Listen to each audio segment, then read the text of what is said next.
So we might think of Romero's as being a shallow conception of horror and of genre in general. If you satisfy certain agreed upon expectations of the audience, then you can do whatever the hell you want with the rest of it. But it explains a lot about the overall shape of his career. It's an approach to genre that allows a disparate range of tones and styles and stories that can be cartoonish or gritty or melodramatic, as long as you know what your audience wants. But all of this sort of ignores or overlooks the very real political valence of Romero's letter. He bends over backwards in that letter to justify the box office power of socio-political commentary, while remaining insistent that said commentary needs to remain subtext. We can ascribe this to a certain kind of regular Joe resistance to preachiness in its entertainment, which is certainly true of Romero and accurate to what we know of him. But this is also an understanding that making a horror film an openly political text changes the expectations, changes the formula. And I'll just say there's a rather long passage that I had to excise here discussing a very real shift that happens between this letter and the actual film of Dawn in a bit more detail. Okay, so Romero speaks in general of political resonance in terms of an additive.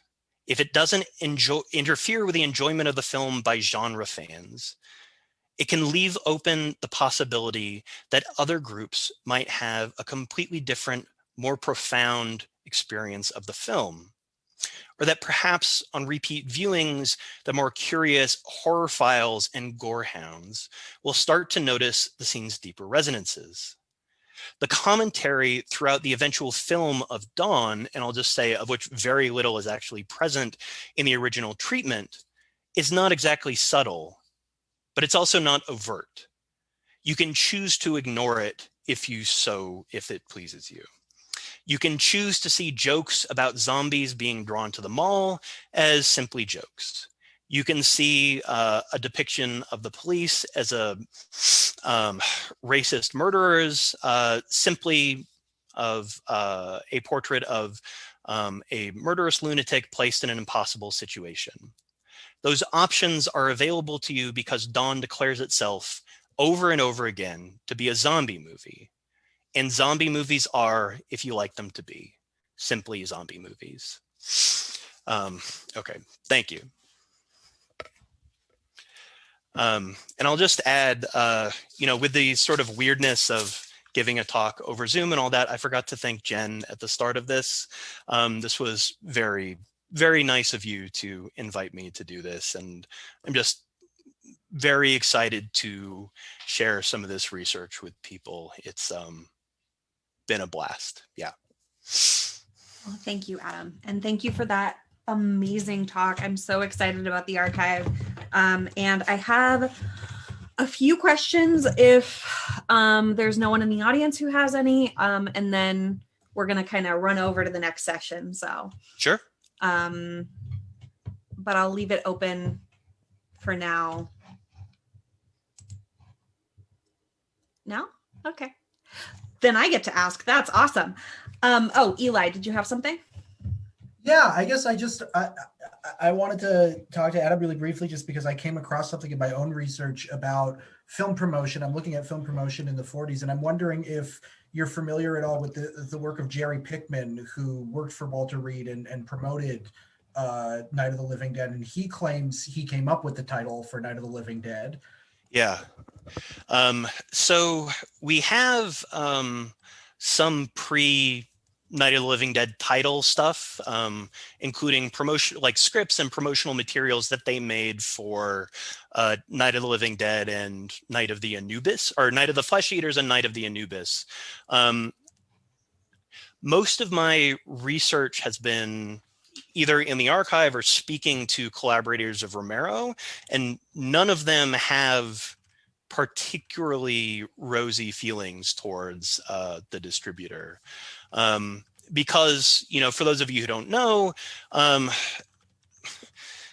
because of both what appears to be malfeasance and ignorance on the part of the distributor, the producers basically saw almost no money from like a world-shaking box office hit, and it went into the public domain, almost immediately, and so was after its initial run where it was profitable.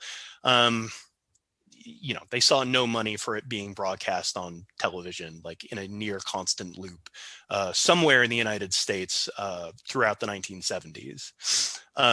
So I don't know much about Pickman's specific contributions, but we do have some of that promotion, that initial Continental Walter Reed promotion from back then. He's an unreliable figure, and the only source on him that I was able to find is Sheldon Hall, who edited that Blockbuster book with Steve Neal a couple years ago. He did an interview with Jerry Pickman shortly before his death. He was working on some kind of book that never happened. But I'll send you the link because it's this kind of broad overview of this like very, very entrenched Hollywood guy. And the way that he talks about Night of the Living Dead is like you're describing, like he really doesn't know what to do with it, and then retroactively kind of claims that he was really involved in its success. I mean, there's not a ton on Night of the Living Dead in there. It's maybe like 2 paragraphs, but it's really interesting in the context of like this guy who had been at Paramount for like 14 years and did like Vertigo and like half of Hitchcock stuff, then being like, oh, it was this weird picture, but we sold it and we made it. And I was thinking of you and all the Romero people when I was reading that. That's fascinating. But also, like, my understanding is that like it did fine, but like it became a hit because people like latched onto it at midnight screenings and drive-ins and stuff, like long after Walter Reed's initial distribution, like within a couple of years, like that's when it started. Anyways, yeah. But that's great. Thank you.